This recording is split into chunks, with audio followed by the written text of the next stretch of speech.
नमस्कार दोस्तों, स्वागत है आपका हमारे चैनल गोविंद गोपाल में फिर से एक बार। दोस्तों, त्रिभुवन सिंह जी का नाम आप सभी लोग भली भांति जानते हैं। उन्होंने शिक्षा मित्रों के लिए काफ़ी संघर्ष किया है और ऐसे शिक्षा मित्र जो इस दुनिया को छोड़ के चले गए अपनी आर्थिक स्थिति की वजह से या किसी मानसिक तनाव की वजह से, उनके लिए भी उन्होंने संघर्ष किया है। उनको हमेशा चिंता रही है कि ऐसा मुखिया जो पूरे परिवार का पालन पोषण करता है और वो एक असमय मृत्यु के कारण परिवार को छोड़कर चला जाता है, तो ऐसी स्थिति में उनके परिवार का पालन पोषण कौन कर रहा है? क्योंकि सरकार की तरफ से ना तो उसके परिवार को कोई मुआवजा दिया जाता है और ना ही कोई नौकरी दी जाती है। तो शिक्षा मित्र के परिवार की चिंता त्रिभुवन सिंह, जो उत्तर प्रदेश प्राथमिक शिक्षा मित्र संघ के प्रदेश उपाध्यक्ष हैं, उन्हें हमेशा रही है।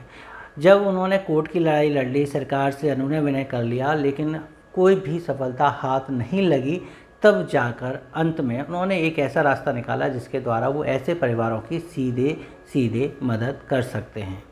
आपने पिछले 1-2 महीने से सुना होगा कि त्रिभुवन सिंह जी एक ऐसी वेबसाइट बना रहे हैं, एक ऐसी समिति बना रहे हैं जिसमें वो शिक्षा मित्रों की आर्थिक मदद कर सकेंगे, शिक्षा मित्रों के द्वारा ही शिक्षा मित्रों के लिए। इस समिति का नाम था शिक्षा मित्र केयर समिति यूपी, यानी SCS यूपी, और इसकी वेबसाइट अब तैयार हो चुकी है। यानी कि शिक्षा मित्र जाकर इसमें रजिस्ट्रेशन कर सकते हैं और जो शिक्षा मित्र सहायक अध्यापक बन गए थे वो भी इस पर जाकर रजिस्ट्रेशन कर सकते हैं। लेकिन इसमें रजिस्ट्रेशन करने के बाद आपको, यानी शिक्षा मित्रों को क्या फ़ायदा होगा, इससे संबंधित आपके जो संभावित सभी प्रश्न हैं, उन्हीं सभी प्रश्नों का जवाब त्रिभुवन सिंह जी ने लिख कर दिया है। वो कौन कौन से सवाल हैं, उनके क्या क्या जवाब हैं, हम सब आपको बताने जा रहे हैं इस वीडियो में। तो हम स्क्रीन वाइज उनको आगे बढ़ाते रहेंगे, आपके सवाल आपके सामने होंगे और उनके जवाब त्रिभुवन सिंह जी ने जो दिया है वो हम आपको बताएंगे। सिंपल सा हमारा क्वेश्चन रहेगा कि केयर समिति से जुड़ना क्यों जरूरी है। तो सबसे पहला सवाल निकलता है, शिक्षा मित्र केयर समिति क्या है। शिक्षा मित्र केयर समिति की स्थापना जो पूर्ण हो चुकी है, यह समस्त शिक्षा मित्रों के सहयोग हेतु बनाई गई है। उत्तर प्रदेश की पहली समिति होगी। दूसरा सवाल, कौन जुड़ सकता है इसमें? शिक्षा मित्र या शिक्षा मित्र से सहायक अध्यापक बने साथीगण दोनों ही इसमें जुड़ सकते हैं। अगला प्रश्न करें हम तो यह है कि टीम किस प्रकार काम करेगी। इसके हम 3 बिंदु हैं। 3 बिंदु हैं। सबसे पहले है कि टीम के वैध सदस्य की मृत्यु होने पर उसके द्वारा बनाए गए नॉमिनी के खाते में सभी सदस्यों द्वारा 50 रुपये ऑनलाइन ट्रांसफ़र किए जाएंगे, जिसमें 45 दिन का लॉकिंग पीरियड रखा गया है। यानी 45 दिन के अंदर सभी लोगों को 50 रुपये ट्रांसफ़र करने होंगे नॉमिनी के खाते में। दूसरा पॉइंट जो है कि समिति का सदस्य होगा और यदि सदस्य अपनी बेटी की शादी करना चाहता है और वह आर्थिक रूप से कमज़ोर है तो उसको आर्थिक रूप से मदद प्रत्येक सदस्य के द्वारा 20 रुपये की जाएगी, जिसका लॉकिंग पीरियड 6 महीने का रखा गया है। यानी बेटी की शादी से लगभग 6 महीने पहले बताना होगा नॉमिनी को, ताकि लोग उनकी मदद कर सकें। तीसरा बिंदु जो नंबर का को रखते हुए है, इसी में बताया गया है कि 2 वर्ष तक पेंशन की सुविधा भी दी जाएगी। पेंशन की सुविधा 20,000 सदस्य पूर्ण होने के बाद ही क्रम से दिवंगत साथियों को मिलेगी। यानी जब तक 20,000 सदस्य इसमें नहीं जुड़ेंगे, पेंशन की व्यवस्था किसी को नहीं मिलेगी और पेंशन सिर्फ 2 वर्ष तक दी जाएगी। नेक्स्ट क्वेश्चन है कि नॉमिनी को कितनी राशि मिलेगी। तो प्रक्रिया संपन्न होने के उपरांत मान लीजिए कि आपके ग्रुप में 20,000 सदस्य जुड़े हुए हैं और प्रत्येक सदस्य 50 रुपये का सहयोग करता है, तो सदस्य के ना रहने पर उसके द्वारा बनाए गए नॉमिनी को 3 अलग अलग प्रकार से स्कीम है जो इस प्रकार है, जो मदद मिलेगी कि 20,000 सदस्य अगर 50-50 रुपये डालते हैं तो 10 लाख रुपये सदस्य की मृत्यु के उपरांत उसके नॉमिनी को मिलेगा। अगर वो अपनी बेटी की शादी कराना चाहता है और उस पर पैसे नहीं है, आर्थिक रूप से कमज़ोर है, तो 20,000 सदस्य केवल 20-20 रुपये डालेंगे, जिससे 4 लाख रुपये बेटी के विवाह के लिए पिता के खाते में आ जाएंगे या बेटी के खाते में आ जाएंगे।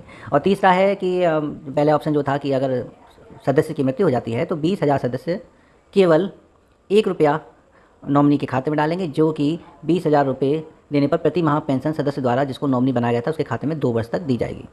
तो 20,000 रुपये महीने की भी भाई एक तरह से उनको पेंशन बन जाएगी सिर्फ 2 महीने के लिए। 5वां जो प्रश्न है वो है कि वैध सदस्य कौन होंगे। तो जो सदस्य प्रत्येक सहयोग को लगातार करते रहेंगे वे वैध सदस्य कहलाएंगे। यानी जिसने सहयोग करना बंद कर दिया वो वैध नहीं रहेगा। और अगला क्वेश्चन है कि सही व्यक्ति को सहयोग मिल रहा है, ये कैसे पता चले।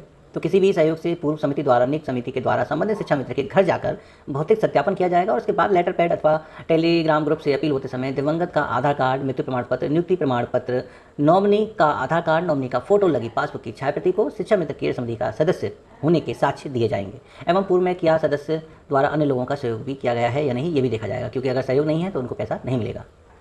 तो नेक्स्ट क्वेश्चन है कि हम क्यों जुड़ें इस समिति से। मौत, एक्सीडेंट किसी को पूछ कर नहीं आते हैं। आपके जाने के बाद आपके परिवार के ऊपर क्या बीतेगी, जाहिर सी बात है आर्थिक रूप से मजबूत होंगे तो सब सही रहेगा। आपके जाने के बाद आपके बच्चों की और पत्नी की परवरिश कौन करेगा आदि बहुत सारे सवाल ज्वलंत समस्याओं को लेकर समाज में हैं। यदि आप में दान, सहयोग और पुण्य करना और सेवा की भावना है तो अवश्य जुड़ें, क्योंकि ये एक ऐसा मंच है जो किसी परिवार की इनकम बंद होने पर उसके खर्चे जो कि बंद नहीं होते हैं के समय आप उसकी हेल्प करते हैं। और 8वां प्रश्न बड़ा ही सिंपल और छोटा सा कि इसका सदस्यता शुल्क क्या है, तो उत्तर भी उतना ही छोटा है, कुछ नहीं, इसकी कोई सदस्यता शुल्क नहीं है। अगले प्रश्न में है कि 9वां प्रश्न है हमारा, मैं जिले के व्हाट्सएप ग्रुप में हूँ, क्या मैं सदस्य हूँ? नहीं भाई, बात है सारी रजिस्ट्रेशन की। यदि आपने साइट पर रजिस्ट्रेशन नहीं किया है, जो कि प्रक्रिया शीघ्र चालू होने वाली है और अभी जानकारी मिली है कि शायद वेबसाइट चालू हो चुकी है, तो आप व्हाट्सएप ग्रुप के ही सदस्य हैं, SC/SUP के सदस्य नहीं है। इसके सदस्य बनने के लिए आपको वेबसाइट पर जाना पड़ेगा और रजिस्ट्रेशन करना होगा। नेक्स्ट है कि सदस्य कैसे बन सकते हैं, तो वेबसाइट है जो अभी बन चुकी है और जाकर अपनी डिटेल भरकर फ्री में सदस्य बन सकते हैं।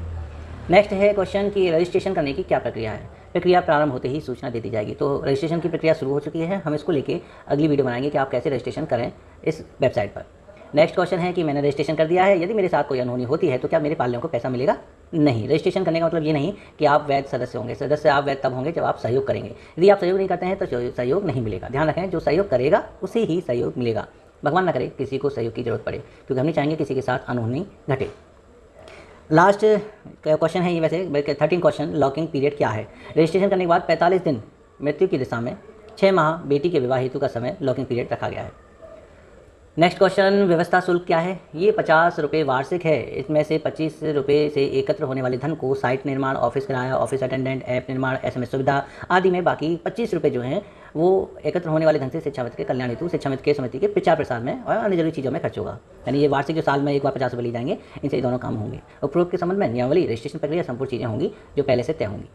और लास्ट 15 क्वेश्चन है हमारा कि व्यवस्था शुल्क जमा ना करने पर सदस्यता पर क्या फ़र्क पड़ता है? कोई फ़र्क नहीं पड़ता है। व्यवस्था शुल्क जमा करने के उपरांत ही आप वैध सदस्य माने जाएंगे, नहीं करेंगे तो नहीं माने जाएंगे। याद रहे, यदि किसी सदस्य के द्वारा फांसी लगाई जाती है, जहर खाकर आत्महत्या करने का प्रयास किया जाता है, तो ऐसी कंडीशन में किसी प्रकार की कोई भी सहायता नहीं की जाएगी। जहाँ पर आत्महत्या का मामला प्रतीत होगा वहाँ पर ये राशि नहीं दी जाएगी। इस तरीके से तो इस स्कीम का गलत उपयोग हो सकता है। तो आत्महत्या जैसी कंडीशन में ये सुविधा नहीं होगी। ये केवल नेचुरल डेथ, एक्सीडेंटल डेथ उसी पे होगी, बीमारी की वजह से, किसी एक्सीडेंट की वजह से, ऐसे है आत्महत्या की वजह से नहीं मिलेगा। तो ये निवेदक हैं समस्त शिक्षा मित्र केयर समिति के संस्थापक सदस्यगण, जिनके कॉन्टैक्ट नंबर आप स्क्रीन पर देख सकते हैं। तो आप इनसे कॉन्टैक्ट करके रजिस्ट्रेशन कैसे होगा, क्या फ़ायदे हैं, क्या नहीं है, और भी आपके जो सवाल हैं। आपने देख लिया कि त्रिभुवन सिंह ने कितनी अच्छी स्कीम जो है जारी की है, या कह लीजिए कि एक समिति बनाई है, और इस वेबसाइट पर रजिस्ट्रेशन करने के बाद अगर शिक्षा मित्रों का भविष्य सुरक्षित होता है तो ये बहुत अच्छी बात है। एक गरीब की बेटी की शादी में कुछ आर्थिक मदद मिलती है तो बहुत अच्छी बात है। लेकिन कुछ सवाल हैं, उन सवालों के जवाब हम अगली वीडियो में करेंगे। तो फिलहाल आपको ये जानकारी देना हमारे लिए बहुत ज़रूरी था, इसलिए हमने ये सारी जानकारी आपको दी। और अभी जानकारी मिली है कि उनका रजिस्ट्रेशन यानी उनकी वेबसाइट चालू हो चुकी है, आप रजिस्ट्रेशन कर सकते हैं। तो मिलते हैं आपसे अगली वीडियो में ऐसे ही कुछ नई और अपडेट के साथ। तब तक के लिए नमस्कार, जय हिंद।